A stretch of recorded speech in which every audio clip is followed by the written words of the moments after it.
Speaker of Parliament, the hall is grateful. We say congratulations to all of you. Thank you. As Kwame Nkrumah Hall President, I still stand by the words of holding firmly the sword that brings about progress.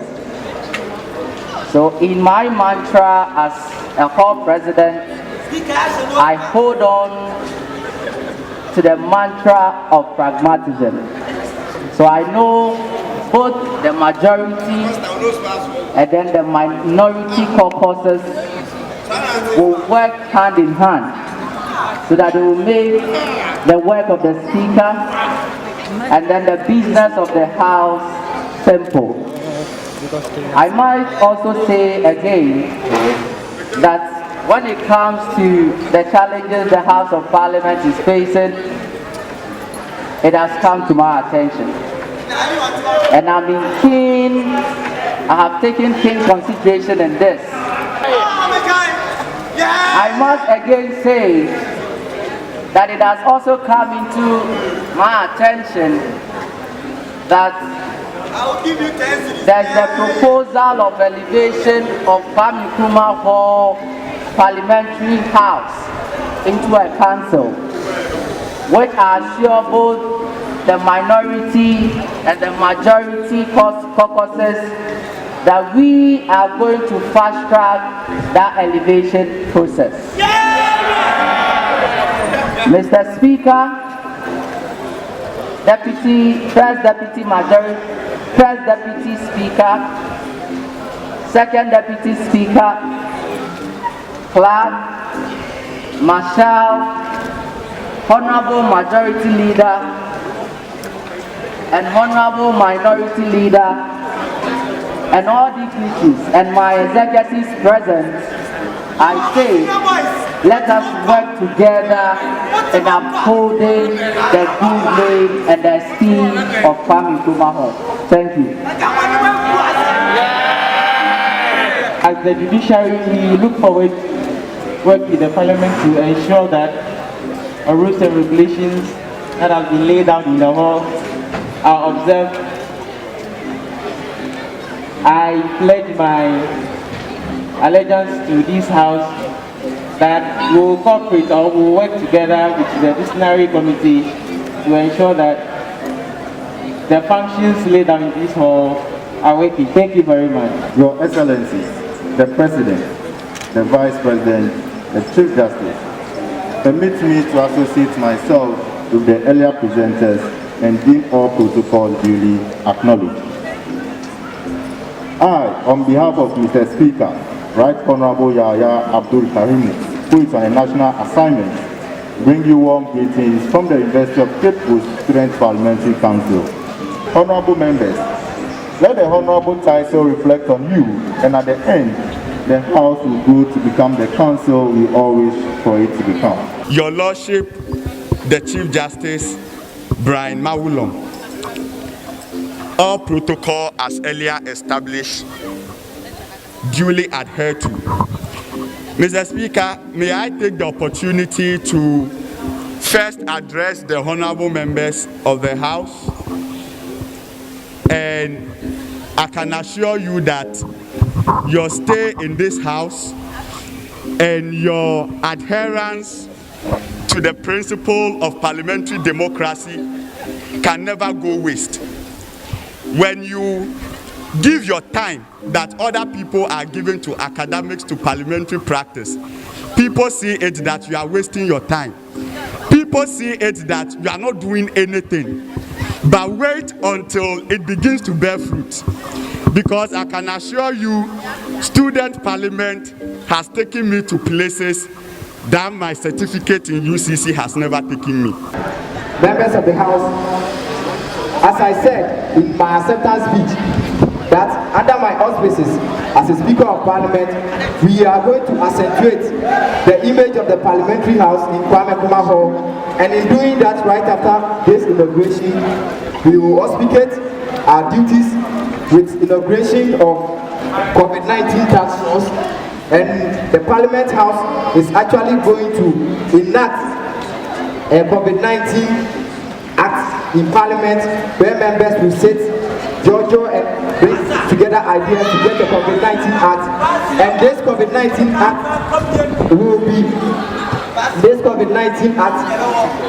in the hands of the COVID-19 task force.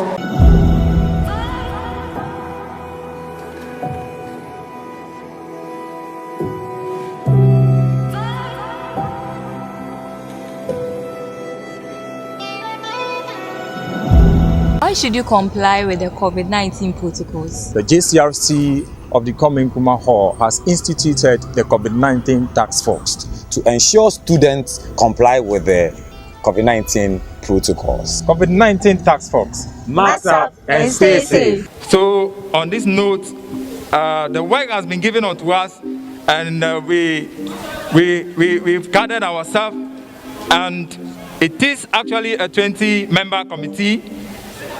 And our mission is very simple, and it's in line with the COVID-19 protocol of this country, and for that matter, of this university. So our mission is very clear: to ensure strict compliance with the University of Cape Coast COVID-19 protocols in the hall, as well as providing reliable and relevant information on COVID-19 infection.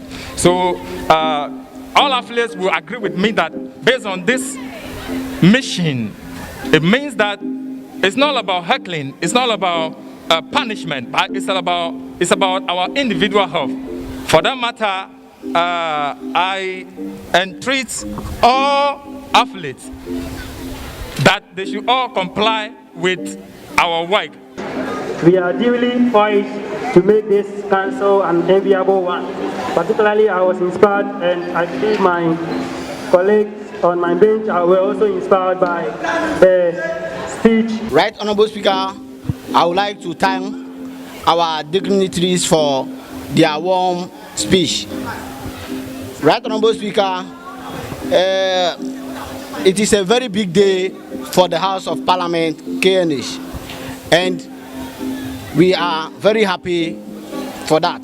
The business committee headed by the majority leader and ranking member, deputy, the minority leader, to actually go and sit and review the business for today, and as such I will advise and I will encourage them in their advice to adjourn, since they are not setting for the business for today. Honorable members, I believe you have to toe this line to actually bring an end to this brouhaha going on between our majority leader and our minority leader.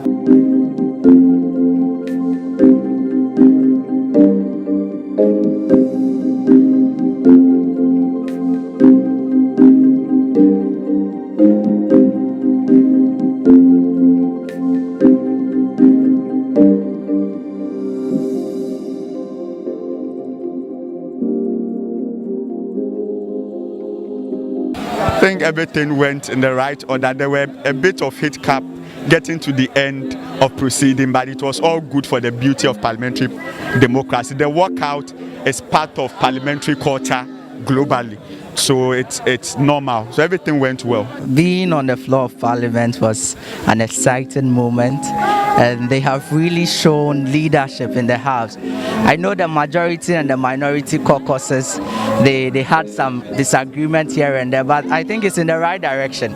It's in the right direction.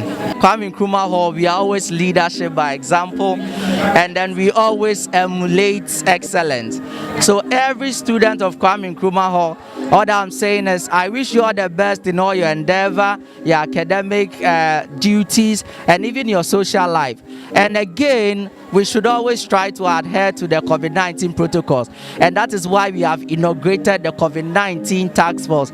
They will be in charge in the adherence of the various protocols that has been set. So I wish them all the best. They should stay safe, and then they should also make sure that the reason why they are on campus get fulfilled. So, Vice President, how did everything go this evening? Well, it has been an awesome occasion, and I'm very grateful to be part of the inauguration of the third parliament of Kwame Nkrumah Hall Students' Parliament. I'm well pleased and contented because it's actually my first time to be part of this kind of August ceremony. Today, I believe, signifies an end as well as a renewal. This is a third parliamentary house, which is a council, and as I stated in my acceptance speech, the house is not going to relent on its duties, for we happens to be the heartbeat of the student front when it comes to leadership, and it will be surprising that the heart can actually stay for hours even when the other organs are dead, and as such we are not going to relent on our duties as enshrined in the constitution. Okay, from the beginning we thought the weather would have disturbed, but at the long run it was successful. Exactly. Expect nothing but the greater works from KNH Parliament, which is now elevated to the council level.